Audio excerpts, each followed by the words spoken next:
అనుబంధం. శ్రీరామకృష్ణుల మానవ ప్రవృత్తి.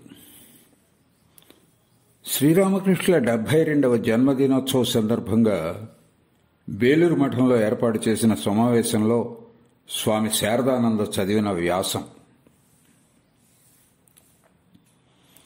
శ్రీరామకృష్ణుల దివ్య ప్రవృత్తిని గురించి అనేకులు అనేక విధాలుగా మాట్లాడుతుంటారు. తరచి చూసినప్పుడు అత్యధిక సంఖ్యాకులు శ్రీరామకృష్ణుల పట్ల కనపరిచే భక్తి ప్రపత్తులకు కారణం ఆయన అలౌకిక యౌగిక శక్తులే అని తెలియవస్తుంది. ఆయన్ను మీరెందుకు గౌరవిస్తున్నారు అని ఒక వ్యక్తిని అడిగినప్పుడు ఆ వ్యక్తి నుండి వచ్చే జవాబు ఈ తీరులో ఉంటుంది. దక్షిణేశ్వర కాళికాలయంలో కూర్చునే సుదూరాలలో జరిగే సంఘటనలను ఆయన చూశారు. స్పర్శ మాత్రంతో కొన్ని సమయాల్లో శారీరక రుగ్మతలను నయం చేశారు. దేవీ దేవతలను సదా దర్శిస్తూ వారితో సంభాషిస్తారు. ఆయన వాక్కు బ్రహ్మవాక్కు. ఆయన వచిస్తే అసంభవం సైతం బాహ్య ప్రకృతి నియమాలను ఉల్లంఘించి జరిగే తీరుతుంది. మరణశిక్ష పొందిన వ్యక్తి కూడా ఆయన అనుగ్రహానికి కించిత్తు పాత్రుడైతే మరణశిక్ష నుండి తప్పించుకోవడమే కాక ప్రత్యేక గౌరవాన్ని కూడా పొందుతాడు. అలాగే ఎర్రని పువ్వులను మాత్రమే పూచే చెట్టు ఆయన వాక్కు ప్రభావంతో తెల్లని పువ్వులు పూస్తుంది. లేదా శ్రీరామకృష్ణులు ఎదుటి వ్యక్తి ఆలోచనలు చదవగలరని కొందరంటారు. ఆయన అంతర్దృష్టి స్థూల ఆవరణాన్ని ఛేదించి వ్యక్తి అంతరంగంలోని ఉద్దేశాలను పసిగట్టగలరు. ఆయన శుతిమెత్తని చేతి స్పర్శ మాత్రాన అల్లకల్లోలితమైన భక్తుల మనస్సులు ఉపశమించి వారికి ఇష్టదేవతామూర్తుల దర్శనం కలిగి వారి ధ్యానం ప్రగాఢమవుతుంది. యోగ్యులైన కొందరికి ఆయన సంకల్పమాత్రంచే నిర్వికల్ప సమాధి ద్వారం తెరుచుకుంటుంది. కొందరు ఇలా అంటారు, ఆయన పట్ల మాకు భక్తి ప్రపత్తులు ఎందుకున్నాయో మాకు తెలియదు. ఆయనలో మేము ఎంతటి అద్భుత సమగ్ర భక్తి జ్ఞానాలను చూశామో కదా. అటువంటి మరొక వ్యక్తిని లోకం ఆరాధించే వారిలో గాని వేద పురాణాదులు ఉత్కృష్టంగా శ్లాఘించిన మహనీయుల్లో గాని మేం చూడటం అసంభవం. ఇక సమకాలీనులలో చూడగలమని చెప్పటం అనవసరం. శ్రీరామకృష్ణులతో పోల్చి చూసినప్పుడు పైన పేర్కొన్నవారు వెలవెలబోతారంటం అతిశయోక్తి కాబోదు. ఇలా భావించడం మా భ్రమో కాదో తేల్చి చెప్పలేకపోతున్నాం. కాని ఒక్కటి మాత్రం నిజం, ఆ దివ్య ప్రకాశం చూసి మా కళ్ళు బయట్లు కమ్మాయి. మా మనస్సులు ఆయన ప్రేమలో శాశ్వతంగా లీనమైపోయాయి. వెనక్కు మరలించాలని ఎంత ప్రయత్నించినా సాధ్యం కావడం లేదు. జ్ఞానం, తర్కం, హేతువాదం స్తంభించిపోయాయి. ఇంత మాత్రమే చెప్పగలం. ఓ దయానిధి, జన్మ జన్మలకు నేను నీ దాసుణ్ణి. నీ గమ్యమేమిటో నేనెరుగను. నా గతి ఏమిటో అది తెలియదు. తెలుసుకోవాలనే ఆకాంక్ష సైతం లేదు. నీ ఆదేశంతో భుక్తిని, ముక్తిని, భక్తిని, జపతప భజన సాధనలనన్నింటినీ త్రోసిరాజన్నాను. ఉన్నది కేవలం ఒక్క కోరికే, నిన్ను తెలుసుకోవాలని. దానికి కూడా అతీతంగా నన్ను తీసుకువెళ్ళు ప్రభువు. వివేకానంద స్వామి వంగభాషలో రచించిన గీతం నుండి. కనుక పైన పేర్కొన్న చివరి కోవలోని కొద్దిమంది విషయం వదిలిపెడితే తక్కిన వారందరికీ శ్రీరామకృష్ణుల పట్ల అంతటి భక్తి విశ్వాసాలు ఏర్పడడానికి నిజమైన కారణం ఆయనకు గల అలౌకిక యౌగిక శక్తులే అన్న విషయం సుస్పష్టమవుతున్నది. శ్రీరామకృష్ణుల పట్ల భక్తి ప్రపత్తులు కలిగి ఉంటే తమ రుగ్మతలు నయమవుతాయనో, లేదా కష్టకాలం ఎదురైనప్పుడు తమకు అనుకూలంగా పరిస్థితులు చక్కబడతాయనో మందబుద్ధులు భావించటం పరిపాటి. నిజాయితీతో ఒప్పుకోకపోయినా ఆ సదరు వ్యక్తుల్లో స్వార్థమనే ప్రవాహం పరవళ్లు త్రొక్కి ప్రవహిస్తుందనే విషయం తెలుసుకోవటానికి ఎక్కువ కాలం పట్టదు. ఇక ఇంతకంటే సూక్ష్మబుద్ధులు కొందరున్నారు. దూరశ్రవణం మొదలైన అణిమాది సిద్ధులను పొందడానికి, లేదా ఆయన అనుయాయుల్లో ఒకరై గోలోకమో వైకుంఠమో చేరుకుని అక్కడ ఉండిపోవటానికి వీరు శ్రీరామకృష్ణులను ఆరాధిస్తారు. లేదా బుద్ధిశక్తి మరింత సూక్ష్మమైన వారు శ్రీరామకృష్ణులను ఉపాసించి సమాధి స్థితి పొందాలనే, లేదా జనమరణ చక్రం నుండి విముక్తి పొందాలనే అభిలాష కలవారై కనిపిస్తారు. వీరి విశ్వాసానికి వెనుక స్వార్థపరత్వం ఉందని సులభంగానే అర్థం చేసుకోవచ్చు. శ్రీరామకృష్ణుల దివ్యశక్తులను చాటే దృష్టాంతాలు అనేకం. తమ కోరికలు ఈడేర భక్తులు ఆయన్ను సకామ భక్తితో ఆరాధించినా కూడా తద్వారా వారికి ఎంతో మేలు కలగడం అన్నది సత్యమే. అయినప్పటికీ ఈ విషయాలను చర్చించడం మా ఉద్దేశం కాదు. శ్రీరామకృష్ణుల వైశిష్ట్య మానవ ప్రవృత్తిని చిత్రీకరించడమే మా ఉద్దేశం. సకామ భక్తి అంటే ఏవైనా కోరికలను తీర్చుకోవాలనే ఉద్దేశంతో శ్రీరామకృష్ణుల పట్ల భక్తి కలిగి ఉండటం సత్య సాక్షాత్కార అధిరోహణకు ఆటంకంగా నిలుస్తుంది. స్వార్థపరత్వం సదా భయాన్నే కలిగిస్తుంది. భయమే సత్వరం మనిషిని దుర్బలుణ్ణి చేసివేస్తుంది. మళ్లీ స్వార్థసిద్ధి మనిషి మనస్సులో అహంకారాన్ని, అట్లే ఒక్కొక్కప్పుడు సోమరితనాన్ని అధికరించి అతడి కళ్ళను కప్పివేస్తుంది. కాబట్టి అతడు సత్యాన్ని దర్శించలేడు. అందువలనే తమ భక్తుల్లో ఈ లోపం రాకూడదనే ఉద్దేశంతో శ్రీరామకృష్ణులు ఒక కంట వారిని గమనిస్తూనే ఉండేవారు. ధ్యానాదులు అనుష్ఠిస్తున్న ఫలితంగా తమ భక్తుల్లో ఎవరిలోనైనా దూరదర్శనం లేదా దూరశ్రవణం ఇత్యాది శక్తులు అభివ్యక్తమవుతున్నాయని చూచాయిగా తెలుసుకున్న తక్షణం ఆ భక్తుడి మనసులో అహంకారం తలెత్తి భగవత్ సాక్షాత్కార లక్ష్యం నుండి అతన్ని వైదొలగజేస్తుందని వారిని కొంతకాలం దాకా ధ్యానాదులను అనుష్ఠించడం ఆపమని నిషేధించేవారు. ఆయన అలా చేయటం మేము ఎన్నోసార్లు చూశాం. ఇటువంటి శక్తులను పొందడం మానవ జీవిత పరమావధి కాదని పదే పదే ఆయన వక్కాణించడం మేము విని ఉన్నాం.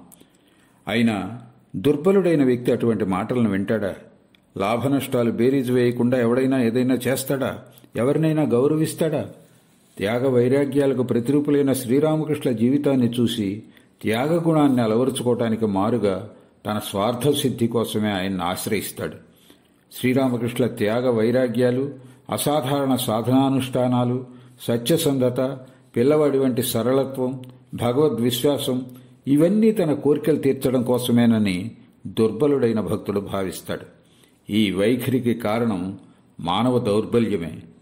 కాబట్టి శ్రీరామకృష్ణుల మానవ ప్రవృత్తిని గురించి చర్చించడం మనకెంతో మేలు వనగూరుస్తుంది. కొద్దిపాటి భక్తినైనా నిష్ఠతో అనుష్ఠిస్తే అది భక్తుడిని అతడి ఇష్టదేవతలా మార్చివేస్తుంది. లోకంలోని అన్ని మత గ్రంథాలు ఈ విషయాన్ని చాటి చెప్పటం సువిదితమే. సిలువ వేయబడిన యేసుక్రీస్తును ధ్యానిస్తూ ఏకాగ్రచిత్తులైన క్రైస్తవ భక్తుల కాళ్ల నుండి, అరచేతుల నుండి రక్తం స్రవించడం, శ్రీకృష్ణ విరహిణి అయిన రాధాదేవిని తదేక చిత్తంతో ధ్యానించిన ఫలితంగా శ్రీచైతన్యులు తన దేహంలో భరించలేని మంటను అనుభవించడం, అదేవిధంగా ఒక్కొక్కప్పుడు కళేబరంలా పడి ఉండటం, నిశ్చల ధ్యానమగ్నుడైన బుద్ధదేవుని విగ్రహం ఎదుట కూర్చుని ఆయన్ను తదేకంగా ఎంతోసేపు ధ్యానిస్తూ నిశ్చల భంగిమలో ఉండిపోయే బౌద్ధ భక్తులు పై విషయానికి కొన్ని దృష్టాంతాలుగా చెప్పవచ్చు.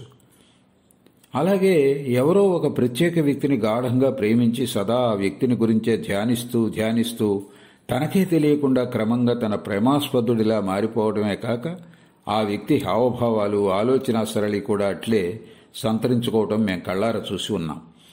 కాబట్టి మనకు శ్రీరామకృష్ణుల పట్ల కించిత్తైనా భక్తి ప్రేమలుంటే మన దైనందిన జీవితం ఏ కొంతమేరకైనా ఆయన మాదిరి కాక తప్పదు. అలా కాకపోతే అవి యథార్థ భక్తి ప్రేమలు కావనే నిర్ణయించాలి. ఇప్పుడు ఒక ప్రశ్న తలెత్తవచ్చు. అలాంటప్పుడు మనలో ప్రతి ఒక్కరూ ఒక శ్రీరామకృష్ణ పరమహంస కాగలమా? ఒక వ్యక్తి సంపూర్ణంగా మరొక వ్యక్తిలా కావడం ఈ ప్రపంచంలో చూసి ఉన్నామా? ముమ్మూర్తులా కాకపోయినా ఒకే మూసలో పోతపోసిన వారిలా తప్పక మారగలరని మేం భావిస్తాం. ఆధ్యాత్మిక జగత్తులోని ప్రతి మహాత్ముడు ఒక్కో ప్రత్యేకమైన మూస వంటివారు. ఆ మూసల్లో పోతపోయబడిన వారి శిష్య ప్రశిష్యులు ఆ విభిన్న మూసలను నేటిదాకా పదిలపరుస్తూ వస్తున్నారు. మనిషి శక్తి స్వల్పం. జీవితాంతం ప్రయత్నించి కూడా తమ జీవితాలను ఆ నమూనాల మాదిరి మలుచుకోవడం సాధ్యం కాదు. అదృష్టవశాత్తు ఎవరైనా అలా మలుచుకోగలిగితే అటువంటి వారిని మనం సిద్ధపురుషులుగా ఆరాధిస్తాం. అటువంటి సిద్ధపురుషుడి మాట, చింతన, ప్రవర్తన మొదలైన భౌతిక మానసిక క్రియలన్నీ అతడు అనుసరించే ఆ మహాపురుషుడి మాదిరిగా మారిపోతాయి. ఏ మహాశక్తి ఆ ఆదర్శ పురుషుడిలో మొట్టమొదటిసారిగా అభివ్యక్తమై లోకాన్ని ఆశ్చర్యంలో ముంచెత్తిందో ఆయనను అనుకరించిన సిద్ధపురుషుడి మనస్సులో, దేహంలో అభివ్యక్తమై దానిని ఇతరులకు పంచి ఇవ్వగలిగే పరికరంగా వికాసం చెందుతుంది. అనాది నుంచి ఇలా ఎందరో మహాత్ముల, అవతార పురుషుల ఆధ్యాత్మిక శక్తులు వారి శిష్య ప్రశిష్యుల మూలంగా పరిరక్షితమై వస్తున్నాయి.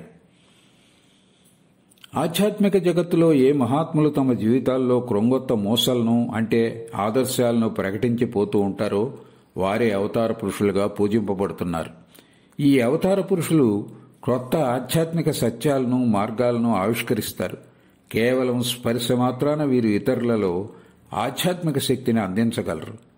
ఈ అశాశ్వత లోకంలోని కామకాంచనాదులకై వారు తమ శక్తిని వ్యయం చేయరు. భగవత్ సాక్షాత్కార మార్గం ఇతరులకు చూపడం కోసమే వారు జన్మిస్తారనే విషయం వారి జీవితాలను అధ్యయనం చేసినప్పుడు మనకు స్పష్టమవుతుంది. స్వీయ సుఖం లేదా ముక్తి వారి లక్ష్యం కానే కాదు. ఇతరుల దుఃఖాలను చూసి జాలిపడి వారి పట్ల ప్రవహించే అనంత ప్రేమే ఈ మహాపురుషులను కార్యక్షేత్రంలోకి ఉరికిస్తుంది. దుఃఖ నివృత్తి మార్గాన్ని ఆవిష్కరించి వారికి దోహదం చేస్తారు. శ్రీరామకృష్ణ దివ్య రూప సందర్శనం మాకు కలిగేటంత వరకు శ్రీకృష్ణుడు, బుద్ధుడు, యేసుక్రీస్తు, శంకరుడు, చైతన్యుడు మొదలైన అవతార పురుషుల్లో దాగి ఉన్న ఆధ్యాత్మిక శక్తుల గురించి బొత్తిగా మాకు తెలియజేయడం అతిశయోక్తి కాదు. వారి జీవితాల్లో జరిగిన అలౌకిక సంఘటనలు తమ సంప్రదాయాలను బలపరుచుకోవడం కోసమే వారి శిష్య ప్రశిష్యులు కల్పించిన కథలుగా మేం భ్రమపడేవారం. అవతార పురుషులు కూడా నేటి సభ్య సమాజం నమ్మలేని కాల్పనిక జీవులనే భావించేవారం. లేదా భగవంతుడు అవతరించడం సంభవమని నమ్మినా మనలో మాదిరే వారిలోనూ మానవ ప్రవృత్తులు ఉంటాయనే నమ్మకం కలిగేది కాదు. వారి దేహాల్లో కూడా మనలోలాగానే రోగాలు జనిస్తాయని, వారి మనస్సుల్లో కూడా సుఖదుఖాలు ఉంటాయని, సరిగ్గా మనలో మాదిరే వారిలోనూ దేవుడు, సైతాన్ అంటే దెయ్యము మధ్య పోరాటం జరుగుతూ ఉండవచ్చునని మేం నమ్మేవారం కాదు. కాని శ్రీరామకృష్ణ పావన సాంగత్యం వలన అలా జరగటం సత్యమనే విషయం మేం గ్రహించగలిగాం. అవతార పురుషుల్లో దేవమానవ ప్రవృత్తులు ఎంతో అద్భుత రీతిలో సామరస్యం చెంది ఉంటాయని మనం చదివో లేక వినో ఉంటాం. కాని శ్రీరామకృష్ణులను దర్శించడానికి ముందు ఏ వ్యక్తిలో గాని బాలక భావం, కఠోర నియమాల పురుషభావం రెండూ సామరస్యం చెంది ఉండగలవని మేము నమ్మేవారం కాము. శ్రీరామకృష్ణ సరళ శిశు స్వభావమే తమను ఎంతగానో ఆకర్షించిందని ఎంతో మంది చెబుతూ ఉంటారు. అమాయకుడైన బాలుడు అందరి ప్రేమను సహజంగానే చూరగొంటాడు. అతన్ని కాపాడ వారంతా తమంతట తాముగానే ముందుకొస్తారు. కాస్త వయస్సు పైబడ్డప్పటికీ శ్రీరామకృష్ణ చూసిన వారి మనస్సుల్లో ఖచ్చితంగా అటువంటి భావమే ఉదయించేది. అందువలన వారు ముగ్ధులై ఆయన పట్ల ఆకర్షితులయ్యేవారు. కొంతమేరకు ఈ విషయం నిజమే. కాని కేవలం ఈ ప్రవృత్తి మాత్రమే జనసామాన్యాన్ని ఆకర్షించిందని మేము అనుకోం. ఎందుకంటే ఆయన్ను దర్శించినప్పుడు పొందిన ప్రేమ, ఆనందాలతో పాటు అదే సమయంలో ఆయన పట్ల భక్తి విశ్వాసాలు కూడా ఉదయించేవని మేము అనుభవపూర్వకంగా గ్రహించాం. కుసుమ కోమలమైన శిశు స్వభావం అనే ముసుగు కప్పి ఉంచిన ఆయనలోని మహాశక్తే ఆ ఆకర్షణకు కారణం. శ్రీరాముడి అలౌకిక శీలాన్ని సుప్రసిద్ధ కవివరేణ్యుడైన భవభూతి ఇలా అభివర్ణించాడు: వజ్రాదపి కఠోరాని మృదూని కుసుమాదపి లోకోత్తరాణం చేతాంసి కోను విజ్ఞాతుమర్హతి. వజ్రం కంటే కఠోరంగానూ, పువ్వుల కంటే మృదువుగానూ లోకోత్తర పురుషుల మనస్సులుంటాయి. అటువంటి వారిని తెలుసుకోవటం ఎంత కష్టమో. శ్రీరామకృష్ణుల విషయంలోనూ పై విషయం యథాతథంగా వర్తిస్తుంది. అలౌకిక సంఘటనలను పరిశీలించే వారికి శ్రీరామకృష్ణుల శిశు స్వభావం ఒక సరికొత్త అనుభవం. ప్రగాఢ విశ్వాసం, ఎల్లలేలుగని సరళత్వం, సత్యనిష్ట ఆయన మనస్సులో సదా సర్వదా అభివ్యక్తమవుతూ ఉంటాయి. కాని లౌకికులు ఆయనలో లోకజ్ఞానం కొరవడం మాత్రమే గమనించేవారు. అందరి మాటలను ఆయన విశ్వసించేవారు. ముఖ్యంగా మత చిహ్నాలను ధరించేవారి మాటలను. దేశంలో తమ స్వగ్రామంలో ప్రచారంలో ఉన్న భావాలు శ్రీరామకృష్ణుల అద్భుత శిశు స్వభావ ప్రవృత్తి పూర్ణ వికాసానికి ఎంతో దోహదం చేశాయి. విస్తృతమైన ఆకుపచ్చని వరి పొలాలతో ఆకుపచ్చ సముద్రంలా కానవస్తున్న సువిశాల ప్రదేశం, సముద్రంలోని చిన్ని చిన్ని ద్వీపాలలా కానవస్తున్న వెదురు, మర్రి, ఖర్జూరం, మామిడి, రాగి వంటి చెట్ల క్రింద శుభ్రమైన కృషి వల్ల పూరిళ్లు, ఎత్తైన ఈత చెట్లతో ఆవృతమైన హల్దార్పకూరు వంటి పెద్ద చెరువులు, ముదురు నీలిరంగు ఆకులతో కప్పబడి ఉన్న ఆ చెరువుల నీలి జలం, చిన్నవైన సుప్రసిద్ధమైన వృద్ధశివుని వంటి దేవుళ్లను ప్రతిష్ఠించిన గుళ్ళు, శిథిలావస్థలో అనతి దూరాన కనిపిస్తున్న మందారం కోట, గ్రామ శివార్లలో తాత ముత్తాతల ఎముకలు చెల్లాచెదరై పడి ఉన్న శ్మశాన వాటికలు, వాటి ప్రక్కన పచ్చిక బయళ్లు, కాస్త దూరంలో దట్టమైన మామిడి తోపు, తోపు చుట్టూ వంకర టింకరగా ప్రవహిస్తున్న భూతి అనే వాగు, బర్ద్వాన్ నుండి పూరీకి పోయే సదా రద్దీగా ఉండి దాదాపు గ్రామాన్ని చుట్టుకొని పోయే కాలిబాట. ఇదే కామార్పకూరు, శ్రీరామకృష్ణుల జన్మస్థలం. చైతన్య మహాప్రభు స్థాపించిన వైష్ణవ మతమే ఈ ప్రాంతాల్లో అధికంగా అనుసరింపబడుతూ ఉన్నది. రైతులు పొలాల్లో పనిచేస్తూనో లేదా సాయంత్రం పనులన్నీ పూర్తయ్యాకనో భగవత్ సంకీర్తనం చేస్తూ తమ శ్రమను మరిచిపోయేవారు. సరళ విశ్వాసమే వీరి మతానికి మూలం. మనుగడ కోసం పెనుగులాటకు దూరంగా ఉన్న ఆ ప్రశాంత గ్రామ వాతావరణానికి, ఆ సరళ విశ్వాసానికి పశుహృదయం కూడా అనుకూల రంగమవుతుంది. బాలశ్రీరామకృష్ణుల విషయంలో అట్లే జరిగింది. ఆయన బాలుని వంటి ప్రవర్తన ఒక అద్భుతంగా అక్కడ పరిగణింపబడేది. ఆయన అద్భుత చేతనలను అవగతం చేసుకోలేకపోయినా ఆయన ఉత్కృష్ట లక్ష్యాన్ని, ఆ లక్ష్యం పట్ల కనబరిచే ఏకాగ్రతను చూసి ప్రతి ఒక్కరూ విస్తుపోయేవారు. రామనామం మనిషిని పవిత్రునిగా చేస్తుందనే విషయం హరిదాసుని ముఖతా విని అప్పుడప్పుడు బాలరామకృష్ణులు అదే నిజమైతే హరిదాసు గారు ఇప్పటికీ ఆచమనాదులు చేయటం ఎందుకో అని ప్రశ్నించేవాడు. అలాగే ఒక పౌరాణిక నాటకాన్ని ఒక్కసారి వినగానే అతడికి అది కంఠస్థమయ్యేది. తర్వాత ఆ ఊరి మామిడి తోపులో నేస్తాలతో కలిసి ఆ నాటకాన్ని ప్రదర్శించేవాడు. ఆ దారినే పోతున్నవారు ఆ పిల్లలు ప్రదర్శిస్తున్న నాటకాన్ని చూసేవారు. వారు ఆలపిస్తున్న భక్తి గీతాలు విని ముగ్ధులై తమ ప్రయాణాన్ని మరిచిపోయి అక్కడే ఆగిపోవటం కద్దు. ఆ బాలుడి తెలివి ఇతర విషయాల్లో కూడా అభివ్యక్తమయ్యేది. విగ్రహాలను తయారు చేయటంలో, దేవతామూర్తులను చిత్రించడంలో, అనుకరించడంలో, సంగీత సంకీర్తనలలో, రామాయణ భారత భాగవతాలను కేవలం విని వాటిని కంఠస్థం చేయడంలో, ప్రకృతి సౌందర్యానుభవంలో తన్మయత్వం పొందడంలో బాలరామకృష్ణులు కౌశలము వ్యక్తమయ్యేది. కారుమబ్బుల ఆకాశంలో తెల్లని కొంగలు బారులు తీరి ఎగిరిపోవటం చూసి ప్రప్రథమంగా తాను భావపారవస్యం పొందానని స్వయంగా ఆయన ముఖత మేము విని ఉన్నాం. అప్పుడు ఆయన వయస్సు 6-7 ఏళ్లు. ఎప్పుడు ఏ భావం ఉదయిస్తుందో అప్పుడు ఆ ఒక్క భావంలో మాత్రమే లయమైపోవటం ఆ బాలుని విశిష్ట లక్షణం. ఇందుకు నిదర్శనంగా ఒక వర్తకుని ప్రాంగణాన్ని చూపుతూ ఇప్పటికీ ఇరుగు పొరుగులు ఇలా చెప్తూ ఉంటారు. శివపార్వతుల సంవాదం అనే నాటకంలో శివుని పాత్రధారికి హఠాత్తుగా జబ్బు చేయటంతో అతడి స్థానే ఆ శివుని వేషం ధరించమని బాలరామకృష్ణులను అందరూ బ్రతిమాలగా అందుకు అంగీకరించి శివవేషం ధరించారు. అప్పుడు శివభావంలో తన్మయుడై బాహ్యస్మృతిని చాలాసేపటి వరకు కోల్పోయాడు. వయస్సులో పిల్లవాడే అయినా పిల్లతనపు చాంచల్యం అతన్ని స్పృశించలేదు.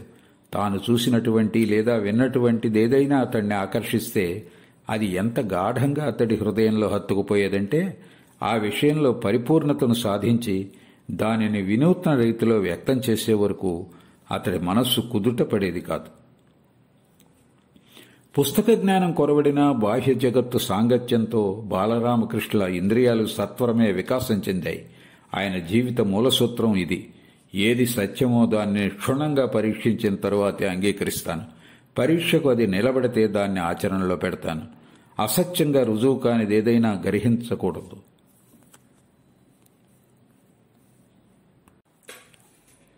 బాల్యంలో అద్భుత జ్ఞాపక శక్తి, తెలివితేటలు గల శ్రీరామకృష్ణులను చదువు నిమిత్తం బడికి పంపారు. కానీ ఆయన విచిత్ర బాలక భావం మారలేదు. ఇంత కష్టపడి ఇదంతా నేర్చుకోవటం, అర్ధరాత్రి దాకా మేల్కొని భాష్యకారుల టీకలను, వ్యాఖ్యానాలను నెమరవేయటం, ఇదంతా ఏ ప్రయోజనార్థం? సత్యాన్ని ఆవిష్కరించుకోవడంలో ఇది నాకు దోహదం చేస్తుందా అని ఆలోచించారు. ఆ రకమైన విద్యను ఉత్పన్నం చేసిన బడిపంతులను చూసి అతడి మనస్సు ఇలా చెప్పింది. మహా అయితే నువ్వు కూడా అతడిలా సరళమైన పదాలకు మేధోపరమైన అర్థాలు జోడించగలవు. సంపన్నులను పొగిడి 2 కాసులు గడించి ఎలాగో సంసారాన్ని నెట్టుకురాగలవు. అతడిలా నువ్వు శాస్త్రాల్లోని పరమసత్యాలను చదివి వాటిని ఇతరులకు బోధించగలవు. కానీ చందన కట్టెలను మోసే గాడిదలా ఆ పరమసత్యాలను నీ జీవితంలో అనుభూతం మాత్రం చేసుకోలేవు. విచక్షణాయుతమైన అతడి బుద్ధి ఇలా చెప్పింది. ఈ పొట్టకోటి విద్య వలన ఏ ప్రయోజనమూ లేదు. మానవ జీవిత నిగూఢ రహస్యాలను ఆవిష్కరించుకోగల ఆ పరావిద్యను మాత్రమే నేర్చుకోవటానికి ప్రయత్నించు. శ్రీరామకృష్ణులు బడికి వెళ్లటం మానుకున్నారు. ఆనందమయి అయిన జగజ్జననిని ఆరాధించడంలో మనస్సును లగ్నం చేశారు. దానిలో సైతం ప్రశాంతత లభించిందా? ఆయన మనస్సు ఇలా ప్రశ్నించింది. నిజంగానే ఆమె ఆనందమయ్యి అయిన జగజ్జనయ్య, లేదా వట్టి రాతి విగ్రహమేనా? నిజంగానే ఈమె భక్తులు అర్పించే ఫలపుష్పాదులు స్వీకరిస్తుందా? ఈమె కృపాకటాక్ష వీక్షణంతో మనిషి సమస్త బంధాల నుండి ముక్తుడై దివ్యజ్ఞానాన్ని సంతరించుకోగలగటం నిజమేనా? లేదా యుగాల పర్యంతం ప్రోగై వస్తున్న ఆచారాలకు, ఊహలకు మూఢనమ్మకం జతయ్యి రూపొందించిన అవాస్తవిక ఛాయామాత్ర రూపమా ఇది? ఆ రీతిలో మనిషి అనాది నుండి ఆత్మవంచన చేసుకుంటున్నాడా? ఈ సంశయాలను నివృత్తి చేసుకోవడానికి ఆ బాలుడి హృదయం తప్పించింది. దానితో పాటు ఆ సరళ హృదయంలో తీవ్ర వైరాగ్యం అనే మొలక మెల్లగా చిగురించసాగింది. తరువాత ఆయన వివాహం జరిగింది. కాని పై సమస్యల పరిష్కార అన్వేషణకు ఈ వివాహం ఆటంకం కాలేదు. నానా విధాలుగా ఆ సమస్యను పరిష్కరించే ప్రయత్నాల్లో ఆయన మనస్సు లీనమైపోయింది. ఆ ప్రయత్నంలో భార్య, సంసారం, లౌకిక వ్యవహారాలు, ధన సంపాదన, సుఖం, చివరకు అత్యావశ్యకాలైన అన్నపానీయాదులు ఇవన్నీ నిష్ప్రయోజన స్మృతులుగా ఆయన మనసులో నిలిచిపోయాయి.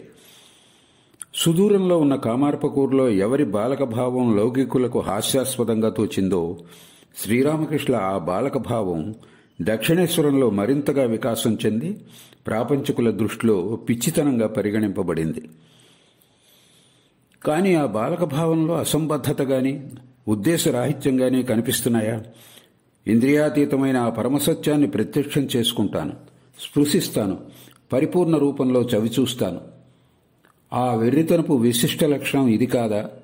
ఏ వజ్ర సంకల్పం, ఏ నిరంతర పట్టుదల, ఏ శ్రద్ధ, ఏ ఏకాగ్రత కామార్పకూరులో బాలరామకృష్ణ బాలక భావంలో ఒక సరికొత్త అందాన్ని సంతరించుకున్నదో, అదే ఇప్పుడు మళ్లీ దక్షిణేశ్వరంలో యువరామకృష్ణ పిచ్చితనంగా రూపుదిద్దుకొన్నది. ఎటువంటి అసాధారణ సంఘటన! ఆ ఉన్మత్తత ఒక జంఝామారుతంగా 12 ఏళ్ల పాటు విజృంభించి ఆయన మనస్సును కలిచివేసింది. సంశయం, అపనమ్మకం అనే తరంగాలలో తలకిందులవుతూ శ్రీరామకృష్ణ జీవననావ దాదాపు మునిగిపోయే స్థితికి చేరింది. కాని వీరహృదయం తన లక్ష్యాన్ని అన్నడూ వదిలిపెట్టదు. సద్యోమరణాన్ని చూసి భయపడదు. కేవలం భగవత్ప్రేమ విశ్వాసాలే ఏకైక ఆసరాగా తన గమ్యపథంలో శ్రీరామకృష్ణ మనస్సు పురోగమింపసాగింది. సాంసారిక జీవితంలో కామకాంచనాలు ఉత్పన్నం చేసే కోలాహలం, లోకులు మంచి చెడులు, ధర్మాధర్మాలు, పాపపుణ్యాలుగా ఎంచే సమస్తం అట్టడుగుకు వెళ్లిపోయాయి.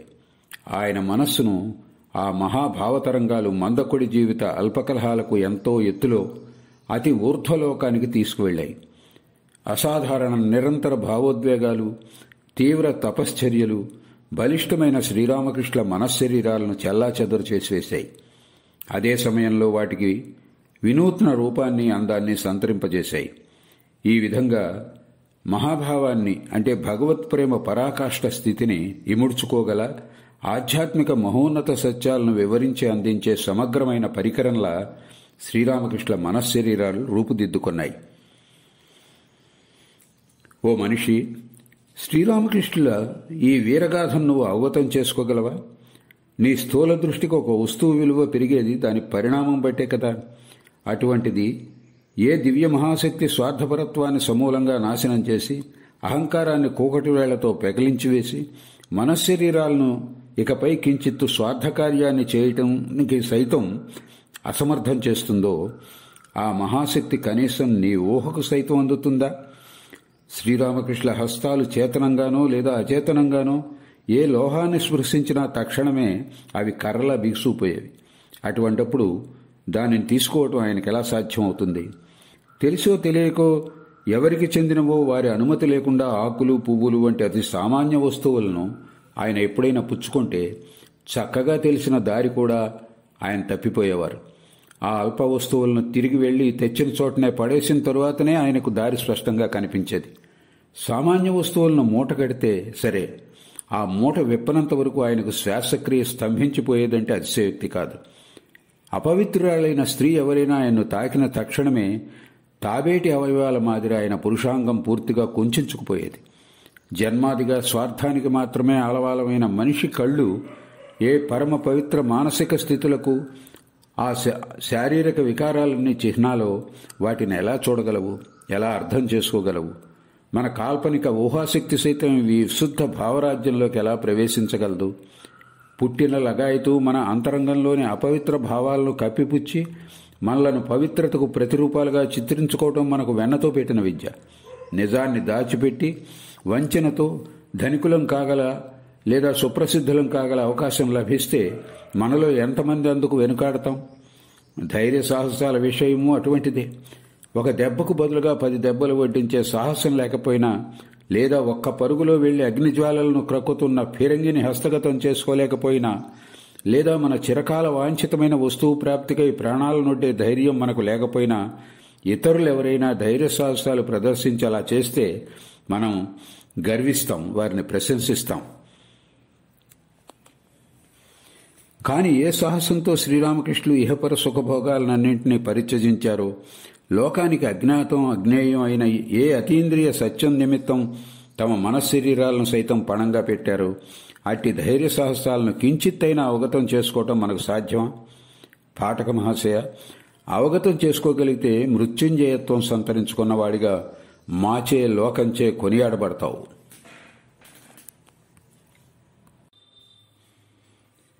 శ్రీరామకృష్ణుల అతి సామాన్య వచనాలలో, చేతల్లో ఎటువంటి గూఢార్థం ఇమిడి ఉంటుందో స్వయంగా ఆయనే వివరించకపోతే ఎవ్వరూ అర్థం చేసుకోలేరు.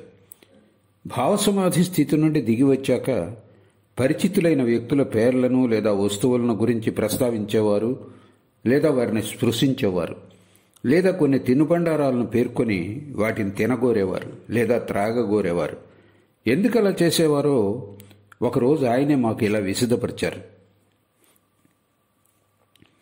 సామాన్య జనుల మనస్సులు సర్వసాధారణంగా గుదం, లింగం, నాభి కేంద్రాల్లోనే తిరుగుతూ ఉంటుంది. మనస్సు కాస్త పవిత్రమైనప్పుడు కొన్నిసార్లు అది హృదయం దగ్గరికి అనాహత చక్రం వరకు ఎగిసి జ్యోతి దర్శనాన్నో లేదా జ్యోతిర్మయ రూప దర్శనాన్నో పొంది ఆనందం అనుభవిస్తుంది. తర్వాత సాధన చేస్తూ చేస్తూ ఏకనిష్టను సంతరించుకుని మనస్సు కంఠ ప్రదేశంలోని విశుద్ధ చక్రానికి ఎగిసి వెళుతుంది. అటువంటి స్థితిలో ఏ ధ్యేయ వస్తువు మీద దానికంత నిష్ఠ జనించిందో దానిని గురించి తప్ప ఇతరత్రా వేటి గురించి ప్రసంగించటం దాదాపు ఆ మనస్సుకు అసంభవం అవుతుంది. ఇంత ఉన్నత స్థానానికి మనస్సు ఎగిసి వెళ్ళినప్పటికీ అది మళ్ళీ నిమ్న చక్రాలకు దిగిపోయి తన ఆదర్శాన్ని పూర్తిగా విస్మరించడం కద్దు. కానీ తీవ్ర నిష్ఠ సాధనా సహాయంతో ఒక్కసారి భూమధ్యంలో ఉండే ఆజ్ఞాచక్రానికి కనుక మనస్సు చేరగలిగితే సాధకుడికి సమాధి స్థితి కలుగుతుంది. అతడక్కడ ఎంత ఆనందాన్ని చవిచూస్తాడంటే దిగువ చక్రాల వద్ద లభించే ఆనందాలన్నీ ఎంతో అల్పంగా తోస్తాయి. ఇక్కడికంటే ఆజ్ఞాచక్రంకు చేరినవాడు దిగువకు పడిపోవటం అంటూ ఉండదు. సాధకుడికి ఈ స్థితిలో లాంతర్ లోపల వెలిగే దీపంలా ఎంతో సన్నని ఆవరణతో కప్పబడిన పరమాత్మని జ్యోతి అభివ్యక్తం అవుతుంది. అతడికి పరమాత్మకి కించిత్తు ఎడం ఉన్నప్పటికీ ఈ భూమిని చేరిన వ్యక్తికి అద్వైతానుభూతి లభిస్తుంది. ఇక ఈ చక్రాన్ని ఛేదించగలిగితే భేదాభేదాల జ్ఞానం కూడా ఆమూలాగ్రం నశించి పరిపూర్ణ అద్వైతావస్థ సిద్ధిస్తుంది.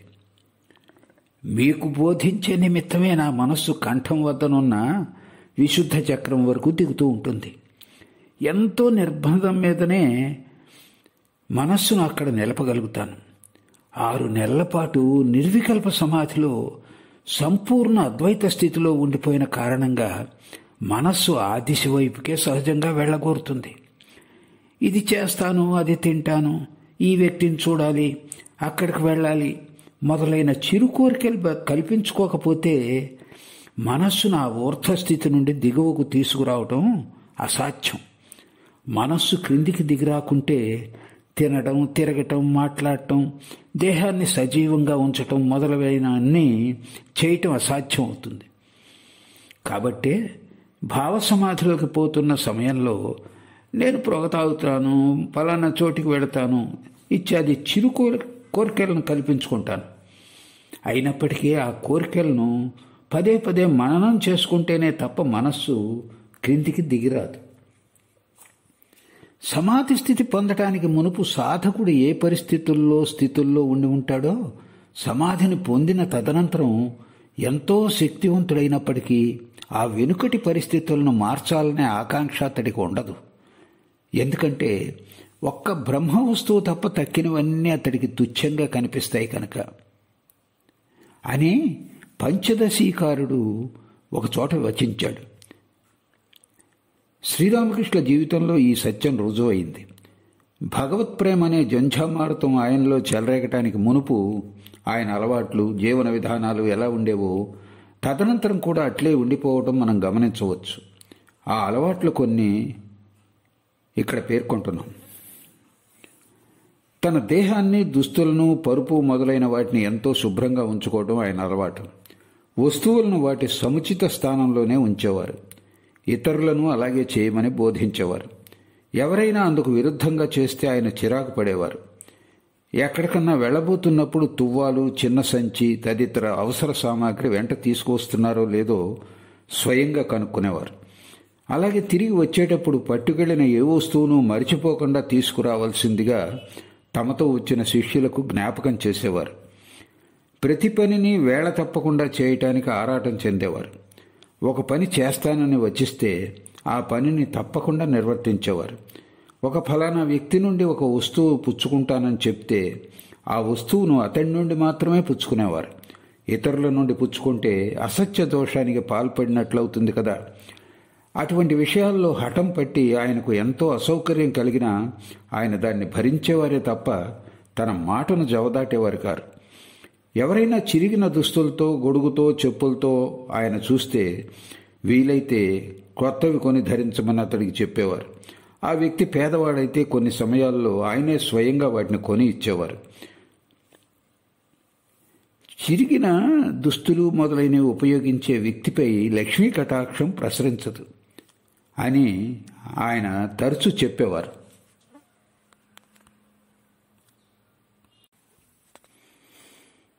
గర్వం, అహంకారం సూచించే వచనాలు ఆయన నోటి నుండి ఎన్నడూ వెలువడవు.